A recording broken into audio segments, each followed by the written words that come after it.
531 kilometers per hour. That's not the speed of a commercial airplane, and it's certainly not the speed of a Formula One car. It's the speed that one company believes a road-legal car can actually reach.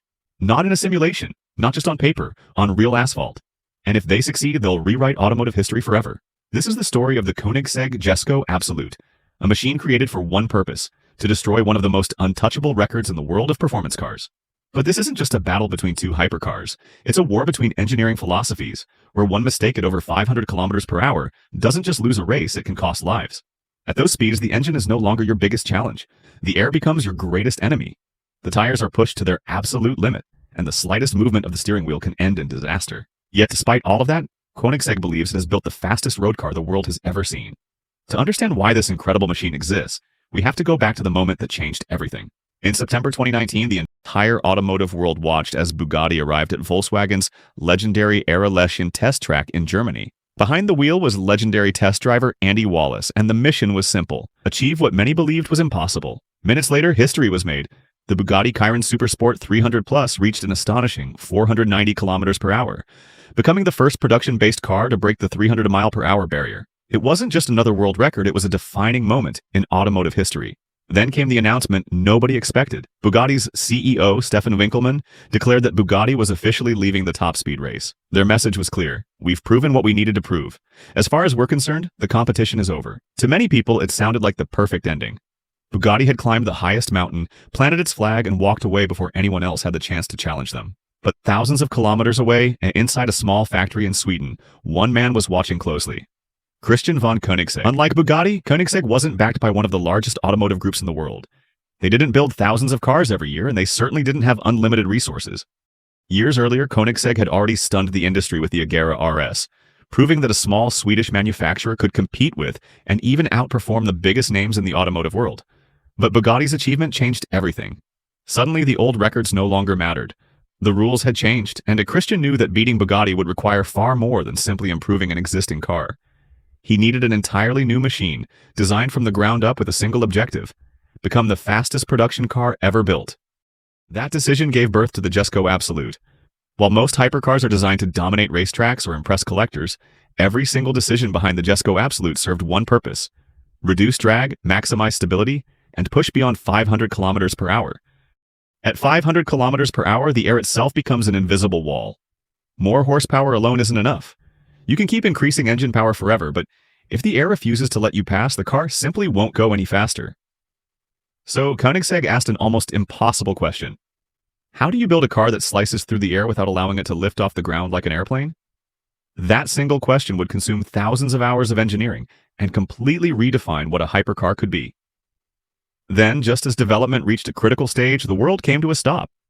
In March 2020, the Geneva International Motor Show, one of the biggest automotive events on Earth, was canceled because of the COVID-19 pandemic. Manufacturers canceled their launches, journalists stayed home, and the exhibition hall stood empty. For most companies, it was a disaster. For Koenigsegg, it became an opportunity. Instead of canceling the reveal, Christian von Koenigsegg stood alone inside an empty exhibition hall and unveiled the car through a live stream watched by millions around the world. Then came another surprise. He didn't reveal one car, he revealed two. The first was the Jesko Attack, a track-focused machine covered in aggressive aerodynamic wings built to generate massive downforce. The second looked completely different: cleaner, longer, more elegant. This was the Jesko Absolut, and one detail immediately shocked everyone watching. The enormous rear wing was gone. Every modern hypercar depends on massive wings to stay planted at high speed, but Koenigsegg had removed theirs completely. To many people, it looked like a mistake.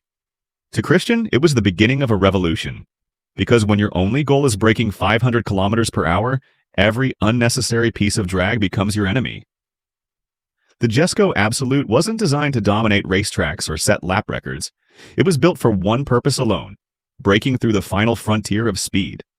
And to accomplish that, Koenigsegg was about to reinvent the science of aerodynamics itself. The missing rear wing wasn't a design experiment. It was the result of thousands of hours spent studying one invisible enemy: air. At extreme speeds, aerodynamic drag increases exponentially. Double your speed, and the force pushing against the car becomes several times greater. That's why reaching 500 kilometers per hour isn't just about building a more powerful engine. It's about convincing the atmosphere to let you pass. Koenigsegg's engineers completely redesigned the Jesko Absolut's body, extending the rear section to improve airflow and reducing turbulence wherever possible. Every vent, every curve, every panel was shaped with one objective: create the lowest drag coefficient ever achieved by a Koenigsegg road car. The result was a drag coefficient of just 0.278, an astonishing figure for a hypercar producing over 1,600 horsepower. But reducing drag created another problem. Without a massive rear wing generating downforce, the car could become unstable at incredible speeds.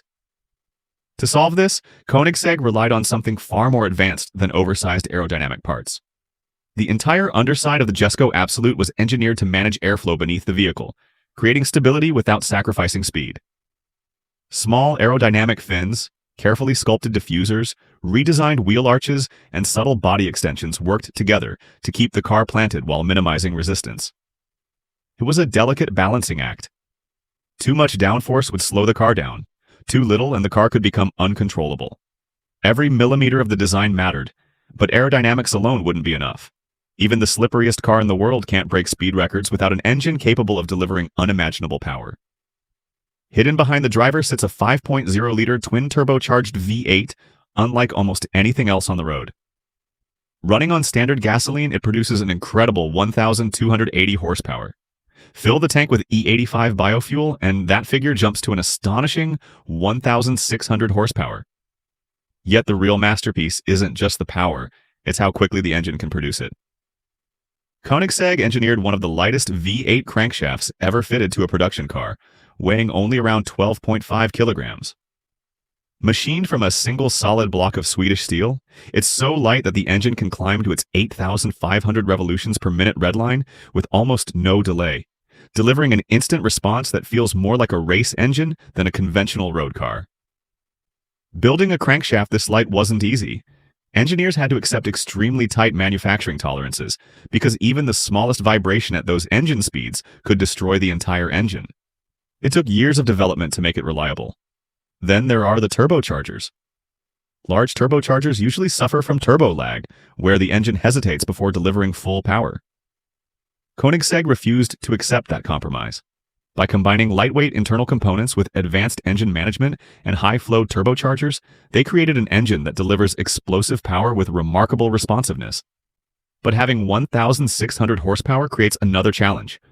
Transferring all of that power to the wheels without wasting a fraction of it is nearly impossible. And that's where Koenigsegg introduced one of the most revolutionary transmissions the automotive world had ever seen. Instead of using a traditional dual-clutch gearbox, they developed something completely different. A transmission so advanced that many engineers initially believed it couldn't work. They called it the light-speed transmission, and it would completely change the way high-performance gearboxes were designed. The Jesko Absolut's revolutionary light-speed transmission wasn't created just to shift faster, it was designed to eliminate one of the biggest compromises in every traditional gearbox. Whether it's a manual, automatic, or even a dual-clutch transmission, every conventional system forces the driver to pass through gears one at a time. If you're in 7th gear and suddenly need 4th, the transmission must step through 6th and 5th before finally reaching 4th. That process takes precious time. Koenigsegg believed there had to be a better way. Their answer was the light-speed transmission, or LST, a groundbreaking 9-speed gearbox capable of skipping directly to any gear almost instantly. Instead of following a fixed sequence, the transmission can jump from 7th to 4th, or from 8th to 2nd, without cycling through every intermediate gear.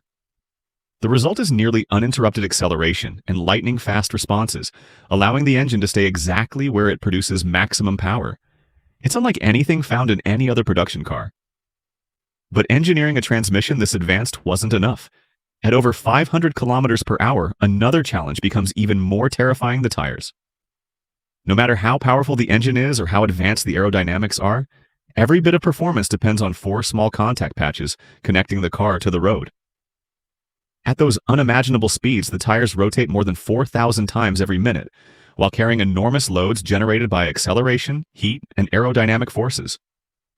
Even the smallest structural weakness could cause a catastrophic failure. That's why Koenigsegg partnered closely with Michelin to develop tires capable of surviving conditions few road cars will ever experience. Each tire undergoes extensive laboratory testing, including high-speed simulations that push them beyond normal operating limits to ensure they can withstand the tremendous forces generated during a record attempt.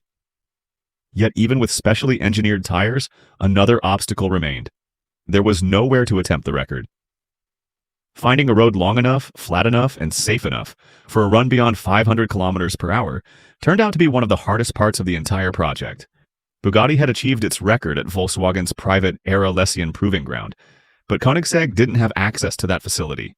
Public roads introduced enormous safety risks, while many test tracks simply weren't long enough to allow the Jesko Absolut to accelerate, reach its maximum speed, and come safely back to a stop.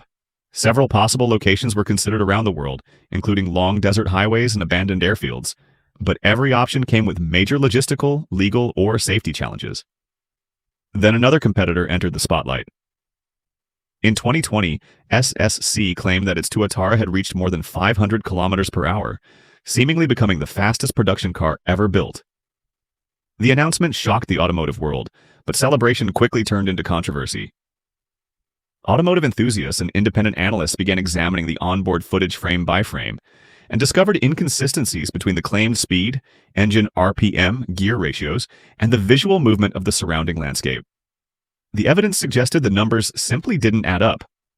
After weeks of intense public scrutiny, SSC admitted that errors had occurred during data collection and later performed another verified run under independent supervision, achieving a significantly lower speed. The controversy served as a powerful reminder that in the world of top speed records, extraordinary claims require extraordinary proof. Koenigsegg understood this better than anyone.